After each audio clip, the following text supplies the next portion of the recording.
তিনি ছিলেন দলের প্রতিটি জয়ের পেছনে, প্রতিটি হারের মাঝে। তিনবার ফাইনালে হেরেছেন, তাও একবারের জন্য দল বদলাননি। তিনি লড়েছেন, থেকেছেন, অপেক্ষা করেছেন।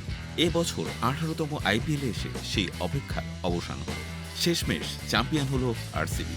টুর্নামেন্টের শুরু থেকে সোশ্যাল মিডিয়ায় গর্জে উঠেছিল একটাই আওয়াজ, এবার কাপ আমাদের। আর এবার কথাটা শুধু স্লোগান ছিল না, ছিল আত্মবিশ্বাস। মাঠে তার প্রমাণ বারবার দিয়েছে বেঙ্গালুরু।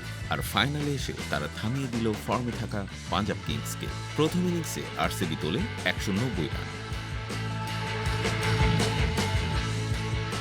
কোহলি করেন সর্বোচ্চ 45, যদিও বল খরচ করেন 35টি, কিন্তু অন্য ব্যাটারদের স্ট্রাইক রেটের আগুনে দলটা চলে যায় 200-র পথে।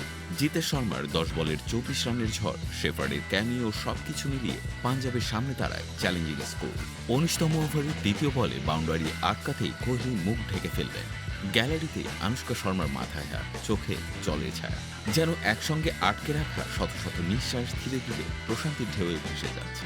সেই ওভারে পাঞ্জাবের প্রয়োজন 29 রান। প্রথম 2 বল ডট, যেন নাটকের স্টেজে পর্দা পড়ার ঠিক আগ মুহূর্ত। এরপর 3 ছক্কা আর 1-4 মারলে কোনো লাভ নেই। 6 রানের জয়, আর সাথেই বাজে গেম ওভার।